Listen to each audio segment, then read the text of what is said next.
today I'm going to show you how to make one of my favorite desserts. It's just a cream pie, a butterscotch cream pie. Something about cream pies are so comforting to me, probably because when I was a child, all my food ways go back to that childhood. Granny would often make cream pies. Now, a lot of times she just made them from a mix, like a Jell-O pudding mix, you know, and she would make a chocolate one and a butterscotch one. And I remember on days I'd come home from school and those would be sitting on the table. I was so excited. They were so good. And I liked both of them. I like chocolate and I like butterscotch. And when I first learned how to cook, Granny let me loose in the kitchen. One of the things I wanted to make was a butterscotch pie. But I didn't want to make a mix. I wanted to make a real butterscotch pie. So one of the things I did, I looked in all the Granny's recipe books, and I think I used the one that come out of the Betty Crocker, probably is what I used. And it was really tasty, really good. But you know what happened? The filling just run out when you would cut it. Now that didn't stop me. I ate it. We all ate it. It was still good. How could it not be, you know? But after that, I continued to try to find butterscotch recipes, and it seemed like that was always my problem, is that they would not firm up. They would be runny when I got them made. And maybe I was doing something wrong, you know, I was a young girl, maybe I was. But even after I was married, I kind of still run into that problem. Well, several years back, one of my cousins shared a recipe that she found at my Granny Gazzy's Granny Gazzy's house with me from our family, from my Aunt Faye. She was Granny's oldest sister. I think oldest sister. She was one of the older sisters anyway. Dear sweet lady, who was always at Gazzy's house when I would go when I was a little girl. Her and her husband Woodrow, they spent lots of time there. They lived really nearby, and they kind of watched after Gazzy in her older age. So anytime I thought of Gazzy, I immediately thought of Faye and Woodrow too, because they were always there. So it was kind of like growing up that I had two grandmothers, Faye and Gazzy, and a grandpa, Woodrow, even though he was really my uncle. Anyway, my cousin found this recipe, and it was Faye's chocolate cream pie. So she made a copy of it and sent it to me, and I made it, and it was wonderful. I have a video about that. I'll link to it. I'll also link to the recipe on the Blind Pig and the Acorn, so you can just go there and see it if you'd rather. But it was so good, and the best thing about it was firm. It was soft and delicious, but firm. And I started making it, made it all the time. We loved it. All of us liked it. And I loved knowing that it was Faye, you know, that it come from Aunt Faye, even though many, many years later after she had been gone. So one day I was thinking about my butterscotch pie, and I thought, well, Aunt Faye's pie works so well, why couldn't I just replace the sugar, the white sugar, take out the cocoa, and add brown sugar, and that would be a butterscotch pie. So I tried that, and it worked wonderfully. And my pie was firm, just like I had been chasing all these years that I'd been making them since I was a small girl in Granny's kitchen. So as most cream pies, especially old-fashioned ones, it's really pretty simple to make. I've already got me it's hot, or maybe it's too hot for me to pick up, but I've already baked my pie shell. I have a pie crust recipe that I like to use. It's just one that I found online several years ago. It's one of the old ones. I'm sure you've seen it before. It has a little bit of vinegar in it. I'll link to that recipe so you can go see it. But also works wonderful with this recipe is if you buy a frozen one, pie shell that's already made, or if you buy one of those like the kind that roll out and then put it in your pie plate. I always think those are good. So any way you want to go, but you will need a baked pie shell. And then as we move over to the stove and I show you how to make the butterscotch filling, I'll go over the ingredients with you. So you can find this recipe on the blog too. I will be sure to link to it. But I'm going to use 1 cup brown sugar, 3 tablespoons plain flour, that's all-purpose flour, 3 tablespoons of cornstarch, 3 cups of milk, a pinch of salt, a teaspoon of vanilla, 3 egg yolks beaten, and we're going to reserve those egg whites so that we can make a meringue to go on top, and then the baked pie shell. Okay, I'm going to mix my brown sugar, put it in there, my flour, my cornstarch, which stuck to the bottom of the bowl a little bit. Get it all out.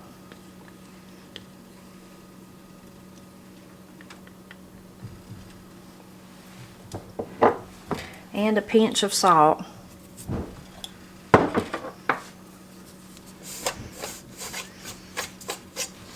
Now that I've got it kind of mixed up, I'm going to start adding my milk. I think Aunt Faye's original recipe may have said to do it in a double boiler, but I don't have a double boiler, and I've always just done it in a pan and just tried to be careful as I cook it.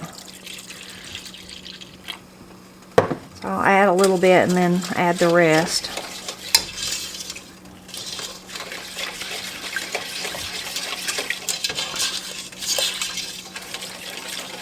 And I'm sure you won't splatter as much as I do.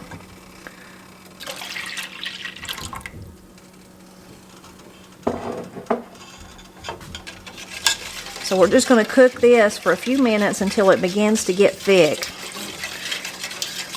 I pretty much stir it the whole time. You can walk away for a little bit, but it's one of those things that you don't want to walk too far, because once it starts to thicken, it happens pretty quickly and you wouldn't want it to scorch on the bottom. Okay, you can see it's beginning to get pretty thick. So now I've got my eggs right here.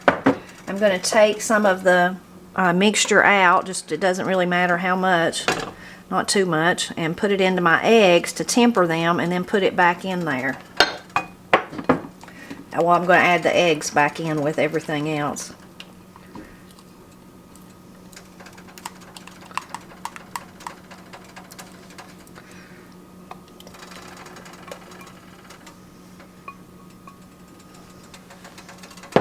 And then at that same time, I'm going to add my vanilla. And then we're going to stir till it gets even thicker. Okay, now that it's got thick, we're ready for the next step. We're going to remove it from the heat. Now that I've got it cooked, I've got it out into a regular bowl just to help it cool slightly. And this was another part of Aunt Faye's unique recipe, is that she said to beat the mixture, and that made it light and fluffy. Now sometimes if I'm in a hurry, I don't do that. I just go ahead and put it in the pie shell and it turns out okay. But today I'm going to do that. And as far as how long to beat it, I just beat it for a couple of minutes, maybe 3 or 4 minutes. And then while I'm doing this, I am going to go ahead, my other stand mixers here, I'm going to go ahead and be beating my meringue so that I can put them on the pie once I do this part and pour it into the shell.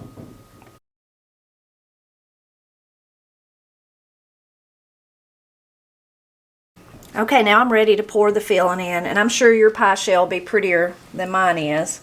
But I worry about how things taste more than how they look. Although I do like for them to be pretty, of course. And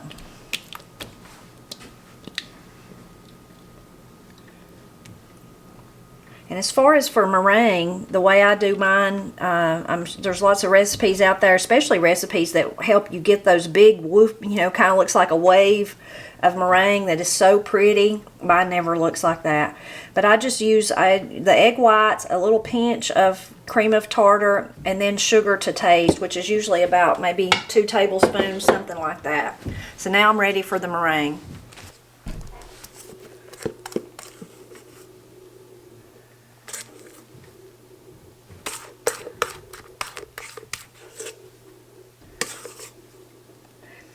And you can use, one way to get those big fluffy waves of meringue is if you would use more extra egg whites. I don't ever do that because it seems like I don't ever end up using my egg yolk if I do that. I like to just keep my eggs together, I guess, if that makes sense. So now it's just a matter of pushing it around.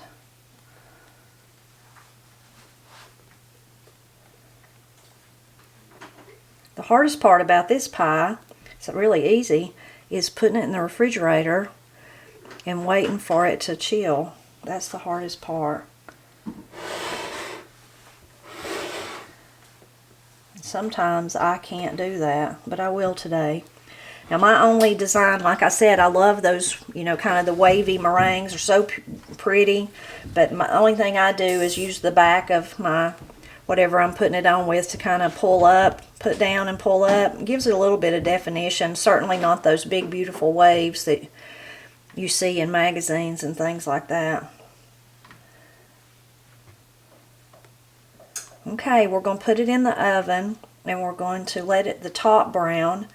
And then after that, we will put it in the refrigerator and let it chill for several hours before we actually eat it. My biggest fear always, because I've done it before, is when I put it in the oven, if I leave it too long and I burn the meringue. So I'm going to try not to do that today. Sometimes I get busy and do other things. But again, the meringue is kind of like I was saying, when you're actually cooking, the filling is like, it's not one of those things that you can walk off and leave because it will burn quickly.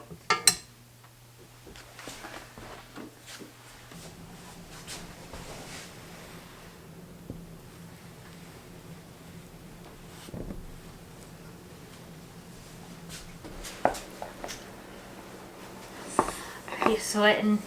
Uh-huh. Got to make every piece even. Are you sweating? No, I don't worry about making it even. I just worry about it being good. I do look funny in my coat though, but I'm cold. That's okay. I'm kind of cold. It's been a cold day. Too bad it wouldn't stay cold and I'd get some snow overnight. Looks beautiful. It does. Ooh, I about slid it right out onto the thing. That's okay. So it's much later than usual for us to be having supper and then getting to enjoy the pie. Okay, Dad. Here, y'all can be the taste testers. You want to? Katie, you gotta. Katie hasn't even ate supper, but she'll have pie. But she'll have pie. I'll take that stuff a little piece. Corey's on the other side of the camera. And she's looking awful hard at it. Corey, you want to have a taste test? You want to have a taste? Go, Corey.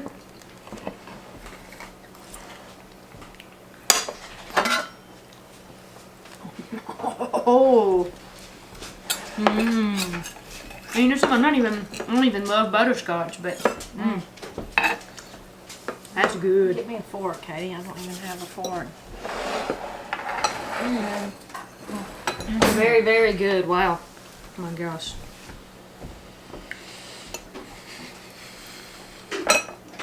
I like this. It's like so good.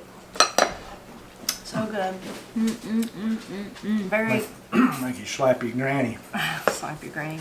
Did you Slap eat your cream knee. pies growing up, like coconut cream or butterscotch or chocolate? No, No? no. Who's gonna make them? Well, Papa couldn't make them. Papa was too busy cooking deer meat. He wasn't gonna Right. make pie. I've never seen him make pies. No, he's eating ham and eggs and biscuits and wow. See, I love cream pies. That's the only kind of pie I want. I mean, like, what else is there other than They're like? so comforting. Mm. I kind of like cobblers are like that too, though. They're kind of the underrated desserts. Oh yeah. I'd rather have a cobbler or a cream pie any day, anytime over cake or anything else. I'm gonna have to save the rest of mine for after I actually Yeah, eat after supper. you actually eat, we've already eat. We had kosher soup and cornbread. I'm gonna cook breakfast for dinner. I want some turkey bacon and eggs. For supper. I've been thinking about that all day. I wanted to eat it this morning, but I didn't, so now I'm gonna eat it this evening. So I didn't really get breakfast and get the. Well, it's all right. There's a name for that. People call it when you eat breakfast for supper. Something. I don't know what it is. One who eats breakfast at supper. It's a funny, like, little word or something. Matt's looking at me like I'm crazy and making it up. Someone stopped me. Very good. Well, I hope you enjoyed seeing how I make my butterscotch pie. I hope you enjoyed the memories I shared about Aunt Faye. As always, we hope you'll continue to drop back by and help us celebrate Appalachia. We're out. Time to cook some eggs. Time to cook some eggs.